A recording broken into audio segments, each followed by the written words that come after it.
Hello everyone. Welcome to my channel online study with Manoj Gupta में आप सभी का स्वागत है दोस्तों। जैसा कि हम लोग रीट एग्जाम 2025 के आंसर क्यू को देख रहे हैं, इसमें हम लोग सीडीपी को देख लिए हैं, एसएसटी को देख लिए हैं। अब देखने वाले हैं सामान्य हिंदी। हिंदी भाषा फर्स्ट का है ये। इसमें 30 प्रश्न आते हैं, तो गद्यांश दिया गया है इसमें। तो चलिए देखते हैं हम लोग। अगर ये वीडियो आपको पसंद आए तो चैनल को लाइक शेयर सब्सक्राइब अवश्य करिएगा दोस्तों। तो इसमें दिया गया है क्वेश्चन नंबर 31 से 34 तक। इसमें आंसर आपको चूज करना है।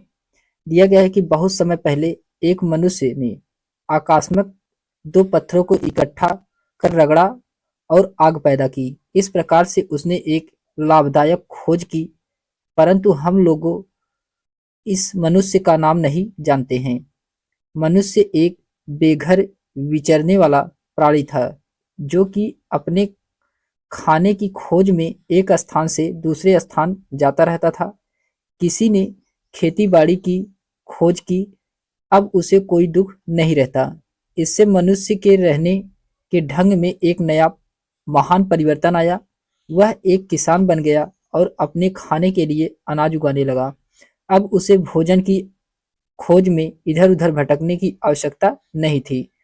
काफी समय के पश्चात किसी ने पहिए का आविष्कार किया। अब आपको इसमें से क्वेश्चन नंबर 31 से लेकर के 34 तक आंसर बताना है। तो चलिए हम लोग देखते हैं। क्वेश्चन नंबर 31 में कहा जा रहा है कि काफी समय पश्चात किसी ने पहिए के आविष्कार की खोज किया। दिए गए वाक्य में कौन सा काल है? ये कौन सा काल है? ये सामान्य भूतकाल है। सामान्य भूतकाल है। ऑप्शन नंबर इसका सी वाला राइट आंसर होगा। फिर उसके बाद आता है क्वेश्चन नंबर 32 है कि गद्यांश में पुल्लिंग रूप में प्रयुक्त शब्द नहीं है। तो इसमें आपको प्रयुक्त शब्द कौन सा नहीं है? तो ये आग। आग जो कि इसमें प्रयुक्त शब्द नहीं है। ऑप्शन नंबर इसका सी वाला राइट आंसर होगा।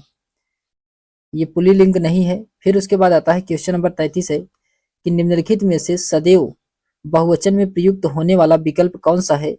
तो ये विकल्प है दोस्तों लोग। लोग जो कि बहुविकल्प में प्रयोग किया जाता है। ऑप्शन नंबर इसका फर्स्ट वाला राइट आंसर होगा।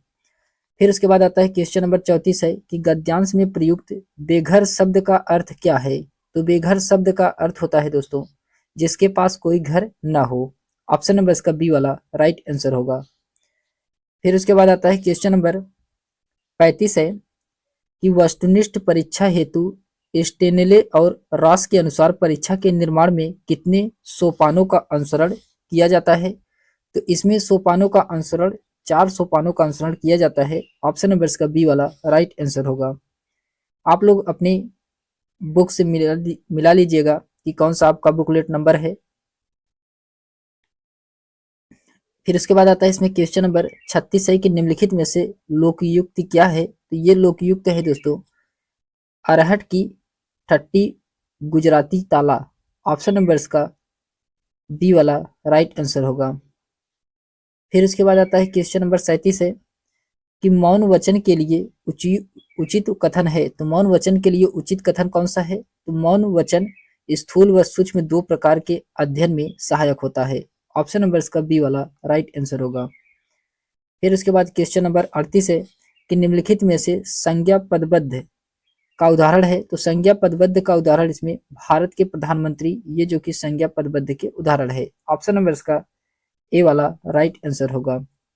फिर उसके बाद आता है क्वेश्चन नंबर 39 है। क्वेश्चन नंबर 39 में कहा जा रहा है कि उपचारात्मक शिक्षण के क्षेत्र में निम्नलिखित में से क्या सर्वाधिक उपयोगी है? इसमें सबसे ज्यादा उपयोगी है दोस्तों कंप्यूटर। ऑप्शन नंबर इसका सी वाला राइट आंसर होगा। फिर उसके बाद आता है क्वेश्चन नंबर 40 है कि भाषा शिक्षण के लिए उचित कथन है। तो भाषा शिक्षण के लिए उचित कथन, भाषा शिक्षण में आगमन से निगमन सूत्र विशेष उपयोगी होता है। ऑप्शन नंबर इसका सी वाला राइट आंसर होगा। फिर उसके बाद आता है क्वेश्चन नंबर 41 है कि राजस्थानी की बोली नहीं मानी जाती है।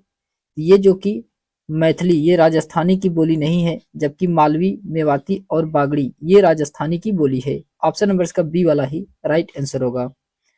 फिर उसके बाद आता है क्वेश्चन नंबर 42 है कि मांटेसरी प्रणाली में ज्ञानेंद्रियों के माध्यम से शिक्षा दी जाती है। तो ये दिया जाता है दोस्तों ये 3 वर्ष से लेकर के 6 वर्ष के बच्चों तक। ऑप्शन नंबर इसका ए वाला राइट आंसर होगा। फिर उसके बाद आता है क्वेश्चन नंबर 43 है कि बहुत चोर होना का अर्थ क्या होता है? आत्मसात करने वाला मुहावरा का क्या अर्थ होता है? इसमें अर्थ है दोस्तों कि उड़ती चिड़िया का पंख गिनना। ऑप्शन नंबर इसका सी वाला राइट आंसर होगा। फिर उसके बाद आता है क्वेश्चन नंबर 44 है कि उपलब्धि परीक्षण की रूपरेखा से तुरंत क्या पता लगा सकते हैं?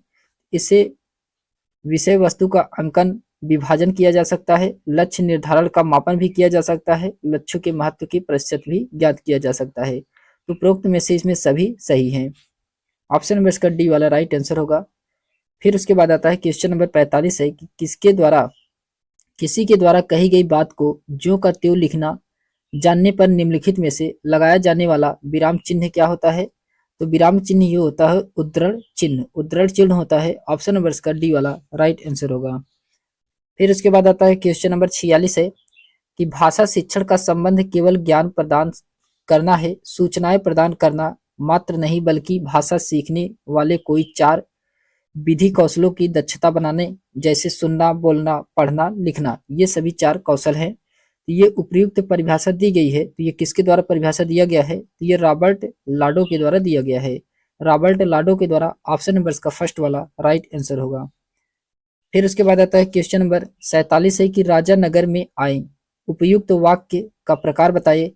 तो इसमें विधनार्थक है। क्या है? विधनार्थक है। ऑप्शन नंबर इसका सी वाला राइट आंसर होगा। फिर उसके बाद आता है क्वेश्चन नंबर 48 है कि निम्नलिखित में से राजस्थानी की एक बोली मानी जाती है। तो राजस्थानी की एक बोली मानी जाती है ये ढूंढारी। ढूंढारी ऑप्शन नंबर इसका डी वाला राइट आंसर होगा। फिर उसके बाद आता है क्वेश्चन नंबर 49 है कि भाषा शिक्षण के लिए अध्यापक को चाहिए, इसमें क्या चाहिए? तो इसमें उच्चारण संबंधित त्रुटियों की अवहेलना नहीं करनी चाहिए। ऑप्शन नंबर इसका ए वाला राइट आंसर होगा। फिर उसके बाद आता है क्वेश्चन नंबर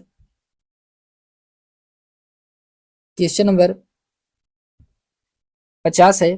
क्वेश्चन नंबर 50 में कहा जा रहा है कि जंगल के निवासी हिंसक पशुओं से नहीं डरते हैं, उपरोक्त में से विधेयक है। तो ये किसका विधेयक है? तो ये हिंसक पशुओं से नहीं डरते हैं। ऑप्शन नंबर इसका डी वाला राइट आंसर होगा।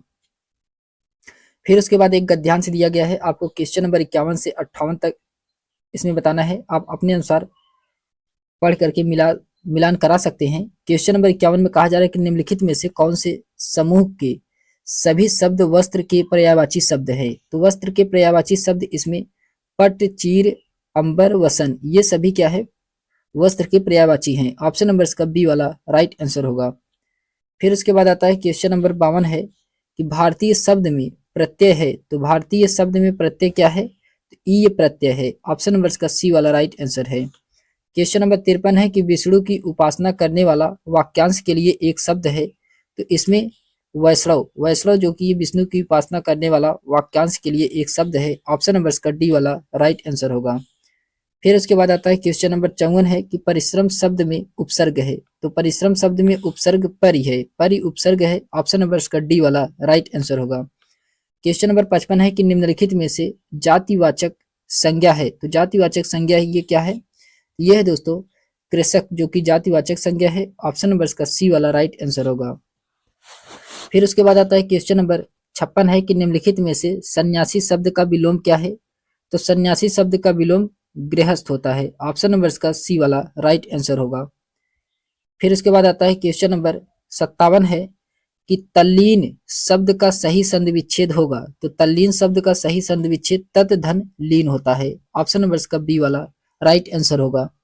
फिर क्वेश्चन नंबर 58 है कि गद्यांश से प्रयुक्त कलांकित शब्द का अर्थ क्या है? तो इसका अर्थ है थकान। ऑप्शन नंबर इसका सी वाला राइट आंसर है। फिर उसके बाद आता है क्वेश्चन नंबर 59 है कि हमें याद रखना चाहिए कि पाठ्य पुस्तक पढ़ना ही पठन शिक्षण नहीं है, यद्यपि पाठ्य पुस्तक आधार या केंद्र आवश्यक है। तो उपरोक्त कथन ये किसका है? तो ये है डब्ल्यू एम रॉबर्ट का है। ऑप्शन नंबर इसका ए वाला राइट आंसर होगा।